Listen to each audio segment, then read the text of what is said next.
3:25 local time, Team Canada arrives. For most of them, this tournament started 8 months ago in very different temperatures in Edmonton. COVID canceled their dream then, but they've made the most of a summer second chance. 6-0, Finland, the last obstacle in their way. The long-delayed golden opportunity is finally here for goalie Dylan Garand and Canada. It's Canada-Finland for the World Junior title now.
Edmonton, it took 8 months and 2 changes of Canadian seasons, but we finally made it to the gold medal game of the 2022 World Juniors. Canada versus Finland. Sweden won bronze earlier, 3-1 over Czechia.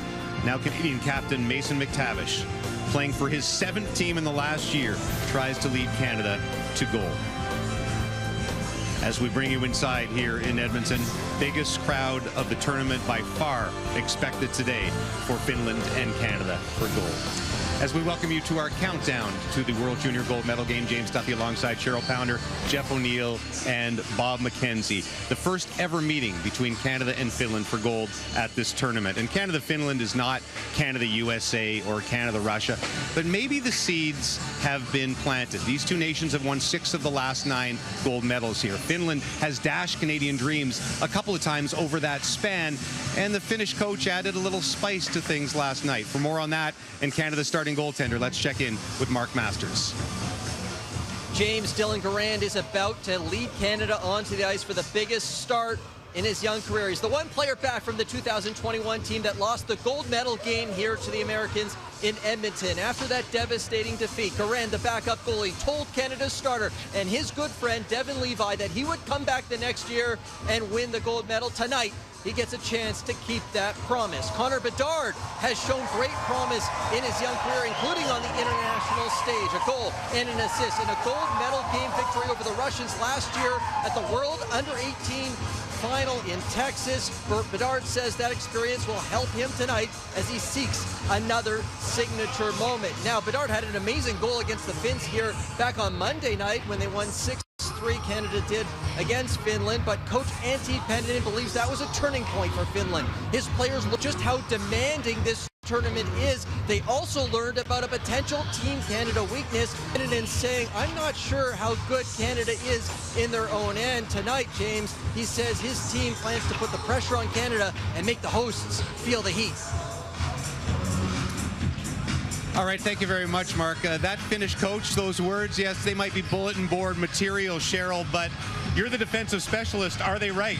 Well, they certainly are, and this is a team that has struggled defensively in their own zone, but also in defending the rush. They have to find a way to hold in the neutral zone and cut down neutral ice, and you have to be very aware of exactly where you are in your positioning, and you have to know where the middle of the ice is. You can see they're cleared outside the dots, and the middle of the ice is wide open. They'll need to shut down the neutral zone. They'll need back pressure so that they can sort out in their own zone. But the caveat to this is that Finland is a puck possession team. They love to control their exits, and they'll look to cross corner dumps. So they will not be exposing Canada's defending of the rush. Instead, they will be looking to work off of the cycle, get down low and pound the wall. So Canada's got to be physically strong along the boards. They're going to have to shut it down and negate their opportunities. Other key factors, we've repeated this statistic numerous times during this tournament because there is no more direct correlation between gold medal than the best power play in the tournament. 6 of the past 7 champions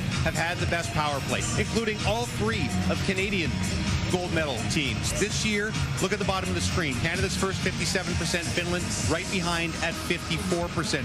Bob, exactly half of the Finland goals have come on the power play. Canada had a couple of critical ones last time. Any doubts that this ends up deciding this game? Well, you wouldn't think so the way things have gone here, but you're absolutely right. Startling numbers for that Finnish power play. 50% of all their goals have been scored on the power play. Think about that for a minute. Half of the goals they've scored in the entire tournament on the power play. The other thing, 26 power play opportunities for Finland. That's almost twice as many as Canada has had in the entire tournament. But the Finns are the number 2 power play. Canada's the number 1 power play because of their timely scoring. It was 2-0 against Czechia when Ken Johnson made a great pass to Logan Stankoven, and it became 3-0. Then it was Mason McTavish with the trademark one-timer from the shooter position to make it 4-0. That ended up being the game-winning goal and the insurance goal. Very important, timely scoring on the power play. As for the Finns, we talked about how they rely so much on their power play. They also rely on a very similar move. Put it to the defenseman at the top and then hammer away from the shooting position. Robbie Jorventi, the Ottawa pick, 4 goals, all in the power play from that position. A couple of other stats that you want to know about the Finns. They have the worst penalty killing in the entire tournament. Think about that one for a moment. Best power play versus worst penalty killing. So yeah, the special teams could be a huge factor.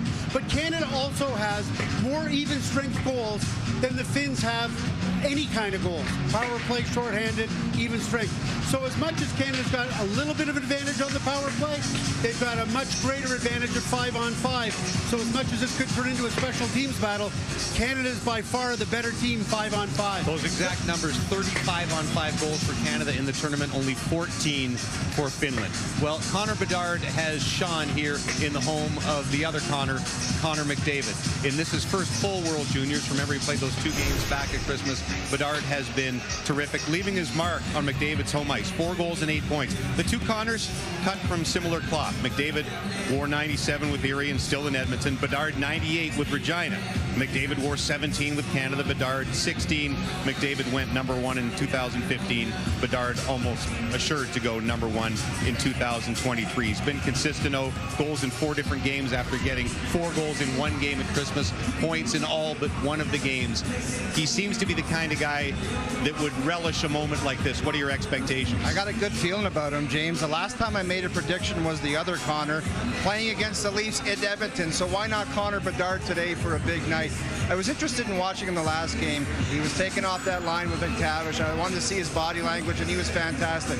Smile on his face coming into the rink, and that's the attitude you want. He could open like this kid. It doesn't take very much. He's still on the power play with the big boys, and all it takes is for that one opportunity for this guy to make a difference in the hockey game, and that's the approach he's got to have today. Canada's number 1 offensive line now combines a 5'8" junior superstar at center in Logan Stankoven, a sublimely skilled winger on one side in Kent Johnson, a 6'3", 205-pound force on the other side. Let's go through what makes that line so effective, starting with center Logan Stankoven. He replaced the injured Ridley Gregg as Canada's heartbeat player. Would you say that's true? Absolutely, and he picked up right where he left off, James. This is a guy that leads the tournament in face-off percentage, 91.3% in semifinal action. He went 21 of 23, but he is the heartbeat, the life. He plays at both ends of the ice. He's physical. He fights for inside positioning one-on-one. He reads when a player is on their hip, and he has the ability to beat them one-on-one and open up lanes. You expect him to trap back through the middle of the ice, provide life, but most importantly, he knows the impact. He senses the temperature of the game, so he knows when to give a hit. He also knows when he has to find lanes and execute. So he has been timely, he has been effective, and one of Canada's best players. With most good lines, everybody does something different, and they understand that, and they accept that. Forrester's a big guy. He goes in there, he's physical. He gets to loose pucks. Stankoven, he drags the puck around the offensive zone. He tires the defenseman out. And Johnson's the one that makes the special plays. And if you notice about Ken Johnson, he usually has the puck on his stick before it goes into the net. So he's the one that makes that special play that ultimately usually ends up in a goal. In 2 games versus Czechia, 1 game versus Finland in the preliminary round, I believe this line is what separated Canada from those teams that they played and what has a chance to separate for them today. 5-on-5, this team plays in this line plays in the offensive zone. They, to me, as good as the Czechs' #1 line has been, as good as the Finns' #1 line has been, 5-on-5, this line has separated themselves and should be a difference maker in this game. Kind of different, James. Usually at the beginning of the tournament, your go-to guys are your go-to guys and nothing changed. It was like the McTavish line. That's all we talked about for the first 3 or 4 games, and now it's these guys that are getting it done. Well, that Ridley Gregg injury that forced McTavish into a more checking role, and they ended up breaking up McTavish and Bedard. It was suddenly all on Stankoven's line to be that offensive force, and they certainly were in that semifinal win. And those three have provided a good share of Canada's 38 goals that leads the tournament so far, and that gives us plenty of fodder for the top 5 of the tournament. Here's Bedard back with it. Bedard dancing at the top. Flips it back across. What a pass to McTavish. Back for Bedard. In tight, scores! They throw it around, and Bedard and McTavish with the chemistry, and it's a 1-0 lead. That felt like Sedin to Sedin. 2 guys playing by themselves with 8 other guys on the ice. McTavish and Bedard got something cooking. Gets it back to Bedard, and 2 games, 2 goals for the goal-scoring machine, Connor Bedard. Ah, it's pretty to watch. Bouncing puck. In behind Strbak. Bouncing in for McTavish. Scores! Mason McTavish on the backhand. Roofs it. His hands are spectacularly good. I mean, he just can move the puck in and out of tight spaces and bodies so easily. His hands are so strong that he's able to do things most players can't. Flips it ahead to McTavish, busting out with Bedard. McTavish goes rink wide and finds Bedard. Bedard in, shoots, scores! A lightning strike from Connor Bedard, and it's 3-0. What a shot! Wow. Connor Bedard, late in the shift. You think get it over the red line and dump it in. Bedard tops the circles, and he absolutely wires this. That is world-class. Organize, unbelievable. It was amazing shot. Lifts it back to center ice. Hodas mishandled. In comes Ridley Gregg. Rolling puck. Gregg was in. Shovelin scores! One-handed Ridley Gregg, and it's 4-1. He possessed it on his backhand, and most guys would have to shove it on their backhand. But watch, one-handed, he stick handles it to his forehand and then flicks it. He changes the angle and flicks it. Well, that was sweet. Ridley Gregg, how you doing? Thompson in shoot. Rebound back in front. Stankoven turned away again and again. Let it go! Puck still is behind the goal. There it is. Scoop shot. Ken Johnson with a spectacular goal. Scoops it and scores. And his teammates can't believe it. And he goes to the quick spatula. Get out of there. And up and quickly tucks it home. What a goal. Ken Johnson pulls off the Michigan. Yeah, no, that was something special to watch, and I'll definitely be watching that over and over again.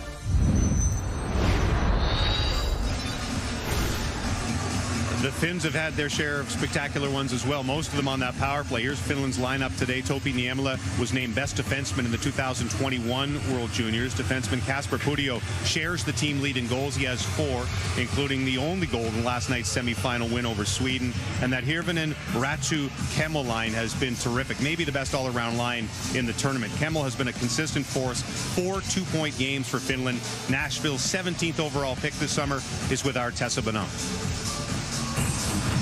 Joachim, your lines combined for 28 points so far this tournament. What's going to be the key here to your success and continue that progress? Just play my own game.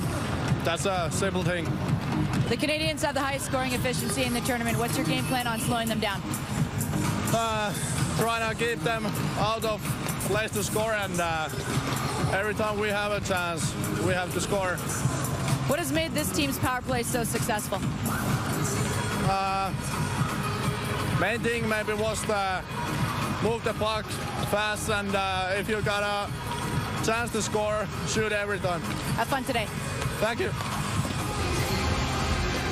Joachim keeping the game plan good and simple against Canada for gold.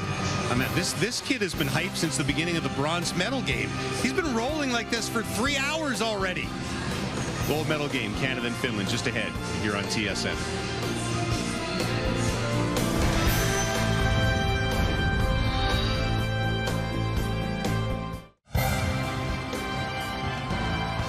Canadian captain Mason McTavish, 8 goals, 15 points. Both lead the tournament. He's 2 off the Canadian goal record of 10, 3 off the Canadian point record of 18.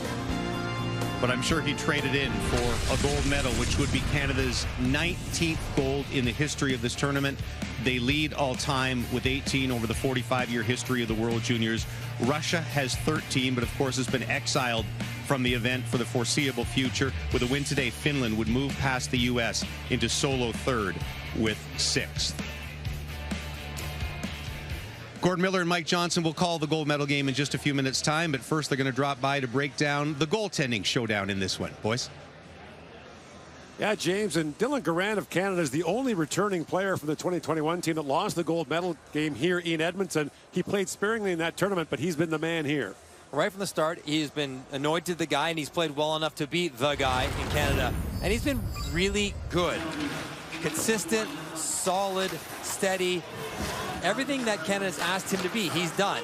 Now, he hasn't had to be spectacular. He hasn't had to play under pressure where he can't ever make mistakes because he's been good for most part, as well as the team in front of him. And I wonder if this is the game against Finland where he's got to be excellent, great, amazing, whatever it might be to get them the gold medal. He's been really good so far. He seems calm. He seems up to the task. He talked about lessons learned from a couple years ago and how he wants to apply them to get that goal today.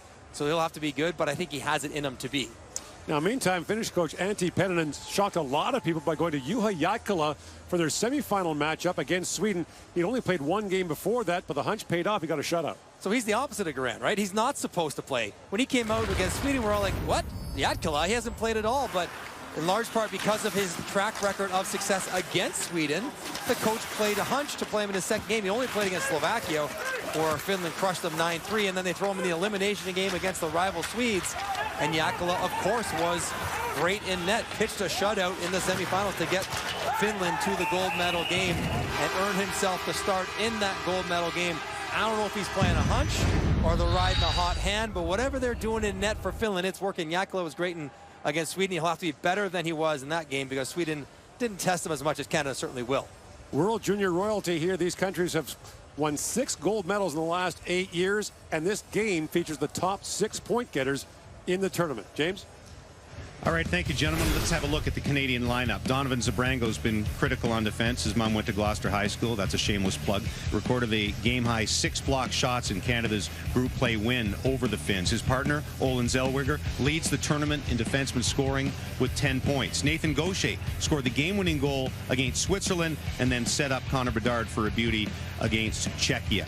And if you exclude empty netters, Canada has scored precisely 5 goals in 5 of its 6 games. Mark Masters now with the coach, Dave Cameron. Dave, you mentioned yesterday you can't really practice for pressure, so I'll ask you this. What gives you confidence and the most belief that this group is ready for the moment tonight? Well, I think a lot of these guys have played in pressure games, you know, on their club teams, and that's still pressure. You know, it's not necessarily the pressure of going for gold at the under-20. It's just being able to perform under pressure. We have a lot of experience in that area, and a lot of these guys won the gold at the U18.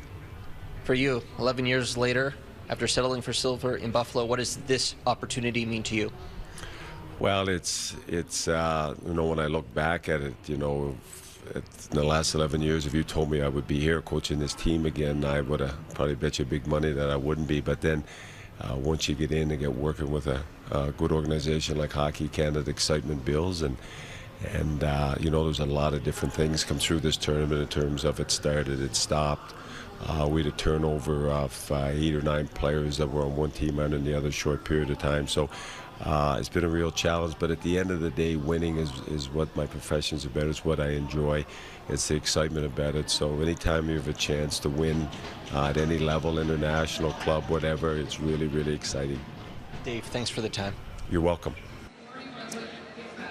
One of the many storylines today, Dave Cameron behind that bench in Buffalo when Canada had a 3-0 lead going into the third period against Russia, and the Russians scored 5 unanswered to win the gold medal. You know, a lot of players headed for NHL camps decided to skip this tournament. Mason McTavish could have easily done that after a crazy year, but he wanted to be here, wanted another chance at gold. The captain just stepped off the ice. He's with Tessa. Mason, this is the game that you came back to play for. Walk me through what you're feeling. What's going through your head? Yeah, no, some nerves, lots of excitement. You know, our group's pretty confident, and you know, we're ready to go. So, you know, we can't wait for the first period to start here. 2 best power plays so far in this tournament going head-to-head. What's going to be the difference? Do you think that special teams will come into play here? Yeah, for sure. I think the biggest thing is discipline too, and just not try not to give them too much in the D zone there. So, you know, we're going to clean that up, and yeah, try not to take too many penalties. Decision on wearing black. Who made that call and why? Yeah, the leadership group did. Yeah, we just like the look of it, and I think the last time they won, they were in black too. So there you go. Looking sharp. Have some fun out there. Thanks. The last decade at this tournament has been owned by 3 teams. The U.S., Finland, and Canada each have 3 gold medals, and they've each won them over 3-year periods there. So if this ends the decade, Canada or Finland, the winner of this game would be the owner of the decade. This is Canada's 3rd straight gold medal game, and their 5th in 6 years. All right, we are just a few minutes away. Give me one factor that you think could decide this.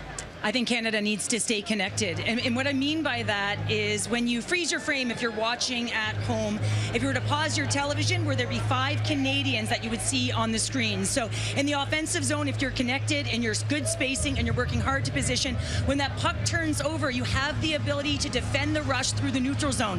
When it goes in your own zone, if you're connected and there's 5 in the frame, you have the ability to support on the exit. So all of these zones are critical, and you have to stay connected in a unit of 5. You heard Mason McTavish say it, stay disciplined. If you do take penalties, then your penalty kill needs to be very aggressive.